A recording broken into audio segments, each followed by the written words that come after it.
Phần thứ ba của ông YK về giải pháp info trong cái quản lý sản xuất. Thì ban tổ chức có nhận được rất nhiều các câu hỏi từ các bạn, nhưng chắc là mình để cho qua cái phần Q&A thì mình trả lời luôn một lượt. Thì tiếp theo thì mình sẽ đi qua cái phần demo của ông YK. Hi YK, there are a lot of questions for yours, but we will less in the Q&A section. So next section we talk about the solution showcase.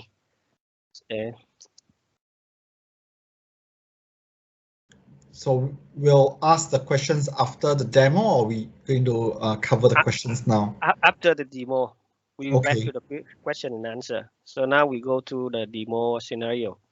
All right. Okay.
I'm going to start my demo with this implementation accelerator.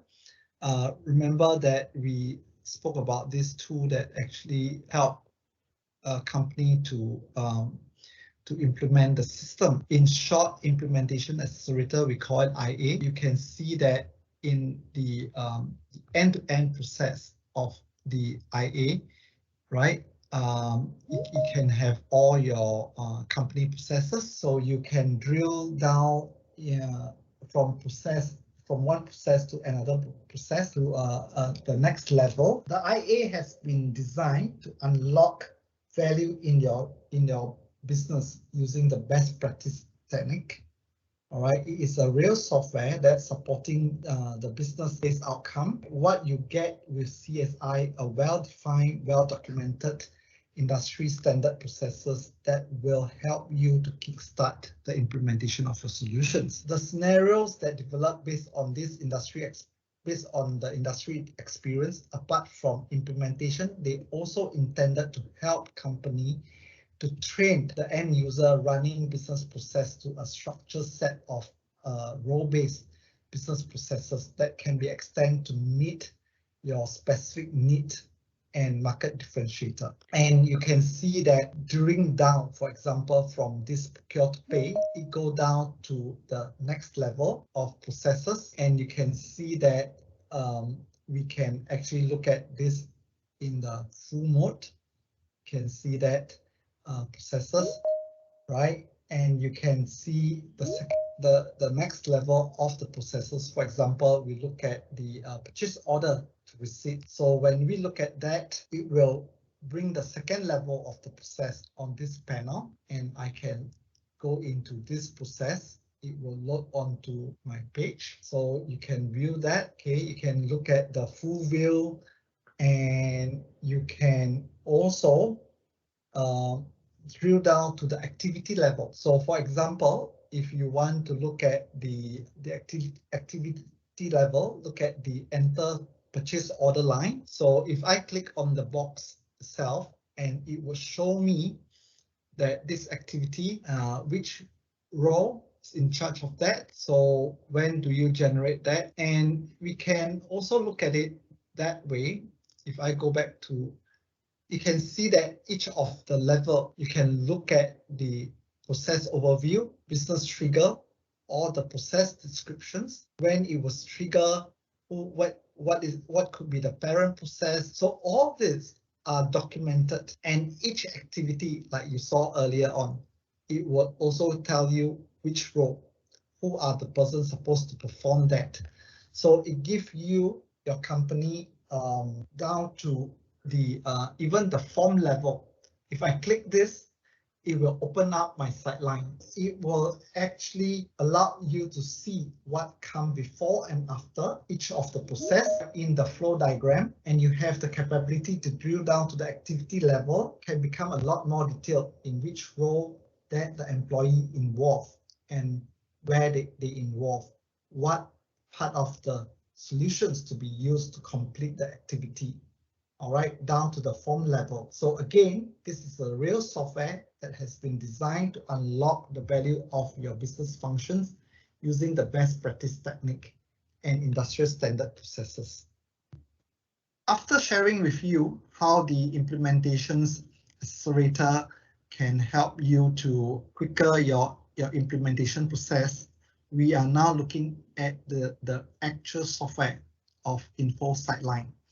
I am logging into Infosight Line, and you can see that this on the top right hand corner, you have an app switcher, and you can go into various applications through the single sign-on. And I'm currently in the home page. Remember, I mentioned earlier on in the presentations, we spoke about home pages being a dashboard, which has a number of consists of block of informations. They are called widgets, and you can have predefined home pages like this, customer service.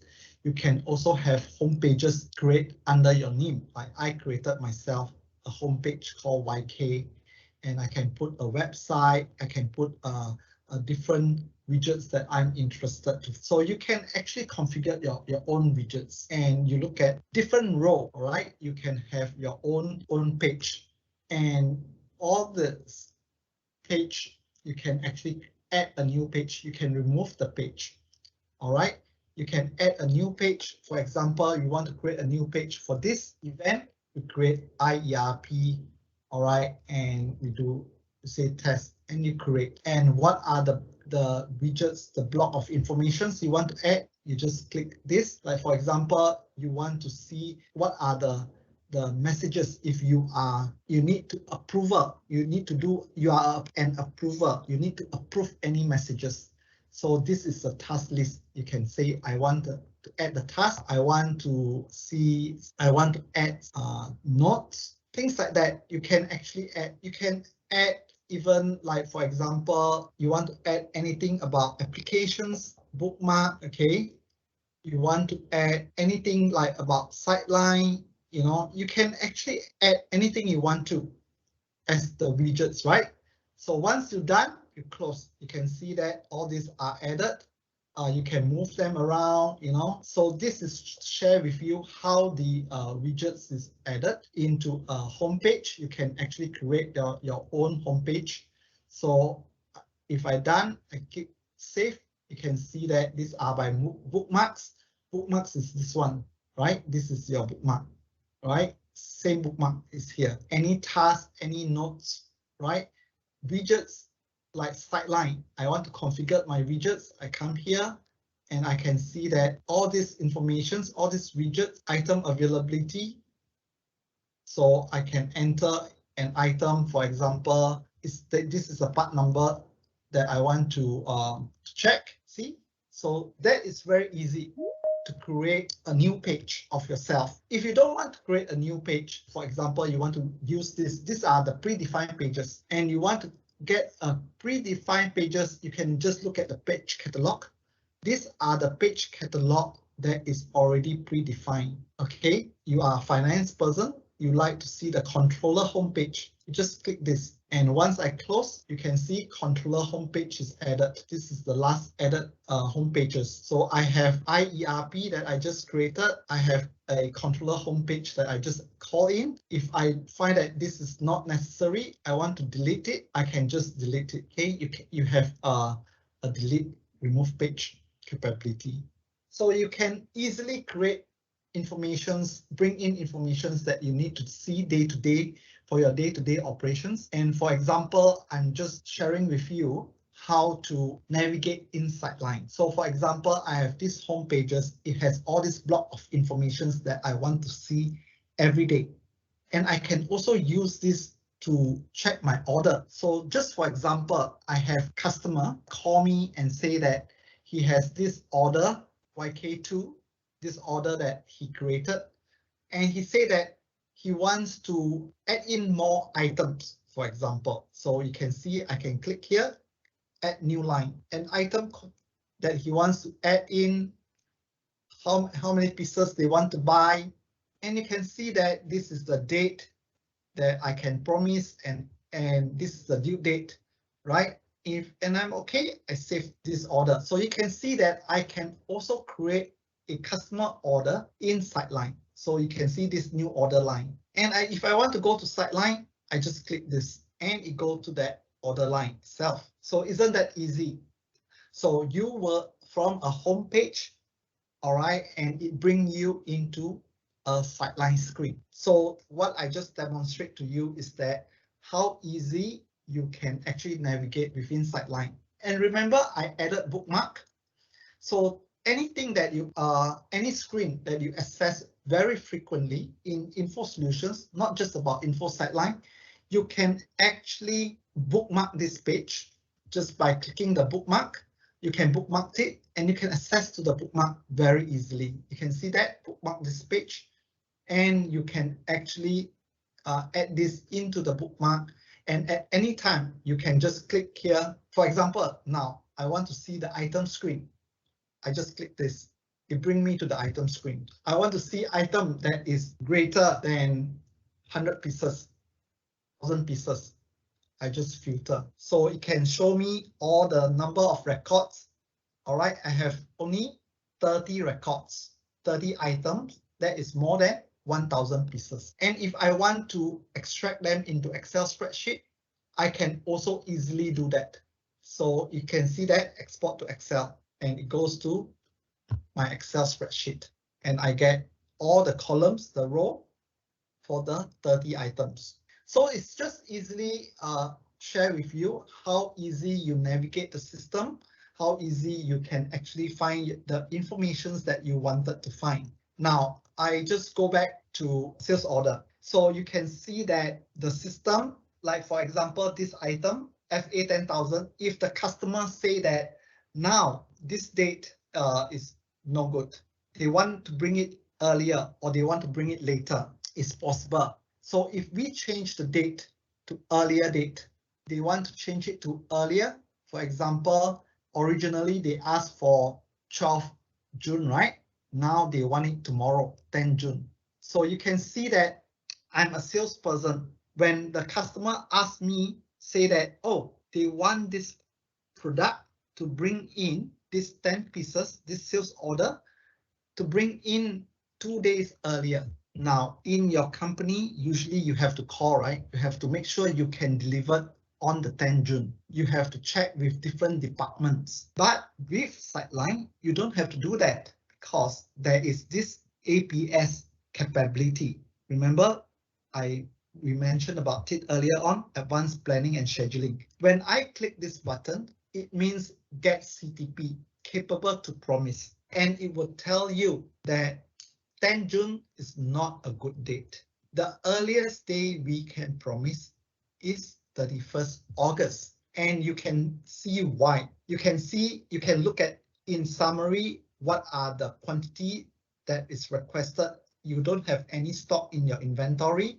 All right, there's no supply, means that there's no purchase order, there's no productions for this particular item for that time, right? So there is no way that you can deliver on the 10th of June. So if I click on the plan detail, the system actually share with me why my company cannot deliver it on time. It will explode the BOM. So the BOM, based on the BOM, so in our BOM, we have the material and we also have the operations. You can see that OP stands for operations. Operations means the processes. And if you look at some of the material, so what we have available and some we don't have available. So you can see that, and you can see the different start date, end date, you know, when you can start, when you can end productions, because you have material. Some of the material you have to use the plant. Some of that you have to create new plant because you don't have stock. You have to buy, and there will be a delay 7 days. Currently, you don't have resources, all right? You don't, this labor group can only make it in all this, you know, can only start on the 18th of August. So it's not able to start before that.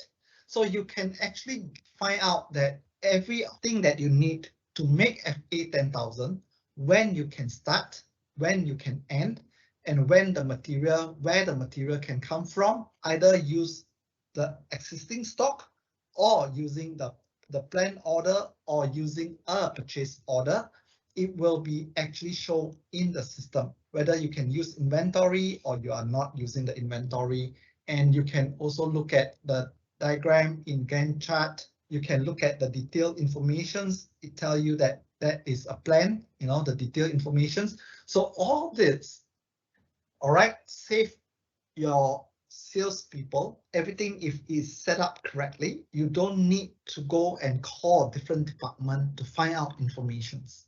And if you accept this, it will change the due date automatically. So it will change the due date to August 31st, and it will change the request date to June the 10th, meaning that the customer requested on June 10, but we can only deliver 31st August. So we accept this. So let's say we tell the customer and the customer also agree, accept August 31st. Then we save the records. So what I demo to you is that you can see that the visibility that we provide through the system, how we can actually help the planning, the APS engine run and kick in, save you a lot of coordinations among the different departments. Next thing that I want to share with you is the, if you look at the item, remember we talked about the item. You look at the other things that I just went in just now here. All right, so this is actually talk about the capability of how you want to change the screen. If you look at this screen, you may see that, hey, there is a lot of information that I don't need, or something that I need, but it's not there. How do you achieve that? So remember I mentioned about you need to have technology that allow you to extend, to do the extensibility part. Even at the screen level, you can make changes easily. So what I did just now is that I click on this designer mode. When I click on the designer mode, it open up a screen. It will ask me that I want to change a screen for a particular user or a group of user. I can change for a different group, so I can create different user group, or I can also change it for myself. If I make any changes, you can see that this is my item screen, same as this screen, all right, same as this item screen. And if I want to, let's say, for example, my company don't practice ABC code, and I want this ABC code to be disappeared, behavior. It's under behavior. I can say that this code to be hidden, and over here I can also say hidden. Set this to be hidden. All right. And if you look at, if I save this record, okay, and I go back to here, I refresh the screen, right? By right, ABC code should be, oh, okay, hang on. I know why, because I didn't follow the, I didn't set who I want to change for, yeah? So let me do that again under here. All right, so I want to change for a particular user, okay? Just now I didn't click okay, I click cancel. So just let us redo this, and you can see that over here, I click this and I say hidden is true, hidden set to true, okay? And save this and go back to here. Let me do that again. Go to item, you can see that ABC code is gone. You understand? So how easy to remove a field, how easy to add a field. Over here, you can see there are different field, different type of field. So for example, if my company have a checkbox, like I want to add good, no good, I want to add something here, I can easily drag a checkbox here. I can say this checkbox is called good. You know what I mean? So you can add a checkbox. You can say this checkbox link to a data source. Link to what data source? A user-defined field. So you can look at here what data source that it can bind to. All right, so you can bind with any field.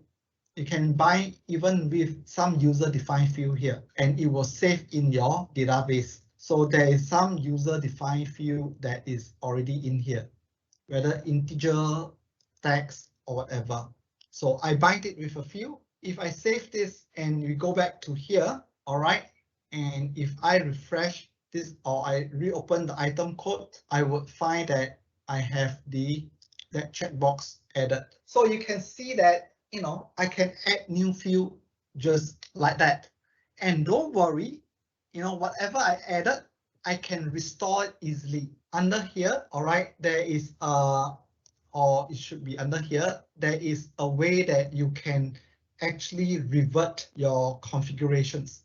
All right, so I can revert my configurations to the original state. So whatever I have added, I can actually put back to the original state if I want to remove that. So this is just to share with you how easy you can actually change the screen.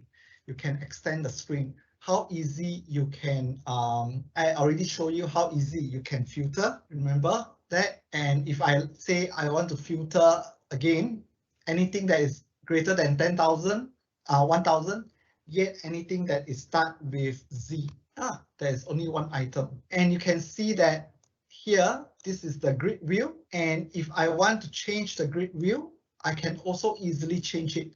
Any field, for example, any field here, I want to move to the front. So for example, I want to see buyer. I want to put to the front. I can actually move them to the front. Then you can see buyer is already now in the second column. So you can change the column easily. You can also, if you don't wish to see the column, you can just remove it. So it is very easy to configure the screen. On top of that, let me share with you the capability of extensibility of or the capability of Info Mongoose. Remember, we talked about Sideline actually built on Info Mongoose. So from here, you can see that we actually provide a range of two. IDO is the intelligent data object. So you can change the screen. You can also change the business rule. You can add conditions. So you can do all this by yourself. You can create workflow. Remember, we talk about workflow. We talk about what are the workflow engine, right? We talk about over here. You remember when you add, let's say, for example, you add new item, you add purchase. All right, you remember I say that task allow you to do approval. You approve the purchase order.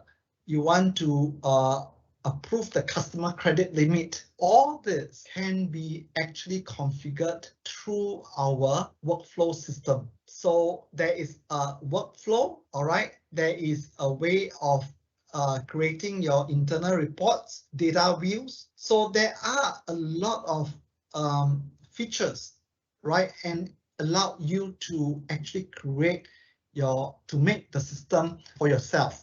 All right, so this is the extensibility tool that allow you to change your system, whether it's on cloud or on-prem. Now, so this is just demonstrating to you the capability of extensibility. Now, next thing that I want to share with you is about factory track. Remember, we talked about something that allowed you to do mobility, allow you to a different way of collecting data. So we are talking about handheld device.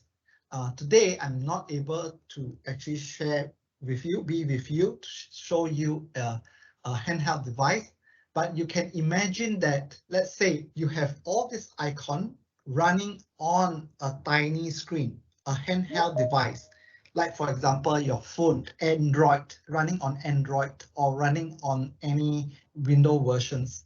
all right, browser mode. You can actually run this on a barcode scanner, all right? So a barcode scanner usually is just like your mobile phone, your handphone. Let me share with you how we can do that.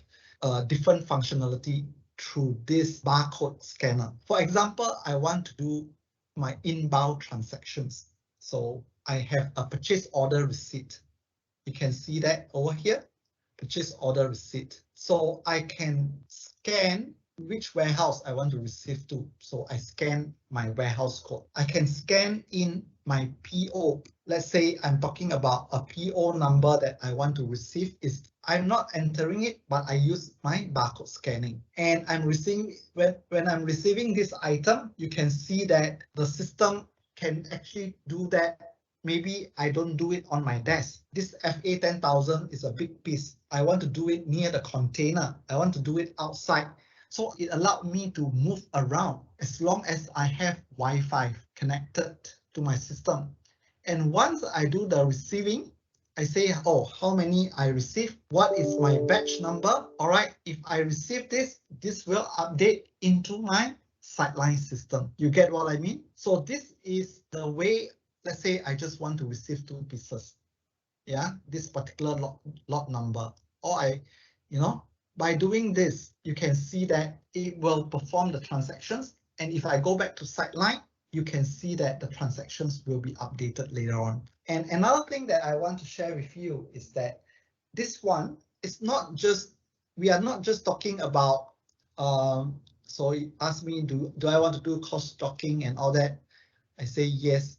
And then it also allowed me to do whatever cross-docking in the system and allowed me to do issue to the project straight away if there is cross-reference. Okay, so if today I don't want to do the issue, I just come out, cancel that. So that is just to share with you how you can actually perform all these transactions through barcoding. And I want to share with you also, it's not just the inbound transactions. For example, quality. You have the quality, your QC inspector, and they can also bring this in the shop floor and do all the QC inspections accordingly. All right. So, and they can also enter their QC.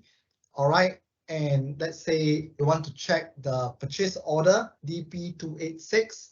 Right, they scan the barcode. So all the QC, they readily have a document. We call it QC. Either you call it QC document or you call it a QC receiver. So all this can actually be printed on a paper with barcode.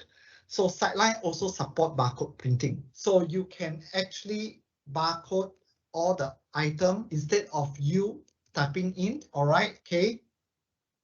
So it doesn't have this item.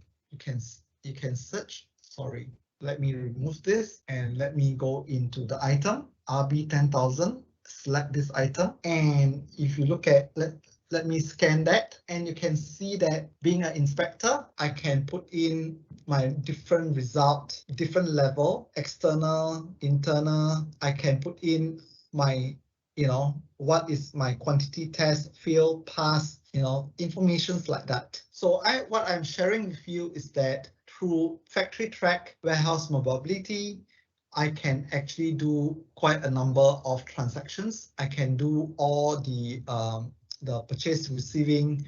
I can do the stock moving, or the stock move from one place to another place. I can also look at my stock count. I no longer have to fill my quantity on account sheets. So if your company doing cycle count, all right, now you print out paper and you put in the quantity, but now you can actually use a barcode scanner and walking in your warehouse, all right, rack by rack, bin by bin, scan the item, scan the serial number or lot number and put in the quantity, all right, through a barcode scanner and update to your count sheet. So just to share with you, these are all the many transactions that you can perform through a handheld device, through a barcode. But factory track, remember when I share with you that in the PowerPoint, there are two types of factory track. Yeah, one is for the warehouse mobility, and you have the other one is actually what we usually run is running on tablets or a PC panel. Remember I mentioned that. So let me open the PC panel. For example, what you see here, I have to scan my employee code. So I go in as employee number 1, and you can see my picture here. All right, number 1, I transform to a good-looking guy, and I can see this is usually like PC panel is definitely a bigger screen than your handheld device, right? So now you see more information. So for example, I want to perform my labor transactions. You can see this, you can see work center. So this is more appropriate to run on your shop floor, on your production floor. And you can see that under here, I have all these jobs under these particular operations. So I can start any job and I can say start run. I can end any job, say by once I started, it will go into the active job. So for example, we pick job 277, we can say start run, okay? Say, yeah. So once I start run, okay, it will share with me all this information. So you can start a job, all right, and you can start run a job. And once you start run, your clock is no longer, or there's some elapsed time. So that's how easy to share with you. You can use, you know, your worker can click start, can click end, and they will clock the hours between the start time and end time. You want to view any documents, you can click on the documents, you can look at the notes of the jobs. So you can see the jobs easily, and you can use the touch screen to put in the time, clock in the time, clock in the machine time, and things like that. So this is what another user interface that we provide for your productions, more appropriate for productions, I would say that. So just to provide you another level of innovations, another level of mobility that you can actually provide in your shop floor. Now, what we have covered is that you have seen that the system can do all this, can provide the home pages, the various home pages for you. We provide the ERP system. Let's say if you look at different view, different sector, even if you look at services industry, all right, you can see that all these services module, all this functionality is in there. We also map out the processes beside the implementation accelerator that I told you that during the implementations, you also have all the process map available, process diagrams available in the system itself. And for example, if you want to, this is the service module. So for example, you have item, you have a piece of equipment, and if you want to look at the configurations or whatever, you can look at here how the item is being configured. You can click this script button and it will bring you to the screen and show you what are the configurations of the item. So you can see that all that in the system. So what I'm sharing with you is that we provide all the process diagram, all right, in the system itself. We can also, from a click from the diagram, we can also go into the system itself. So you can see that you have the home pages, you have the sideline system with the business processes. All right, you can also see that we have the APS system that allow you to keep a promise, and we can also allow you to do the extensibility. For example, if you look at here, any of this screen, you want to make any changes, all right, you can actually change that in just using the extensibility tool that is available in the system, right? And the next thing is that you have the factory track. So all this, those that some of the strength that we will cover today. All right, thank you.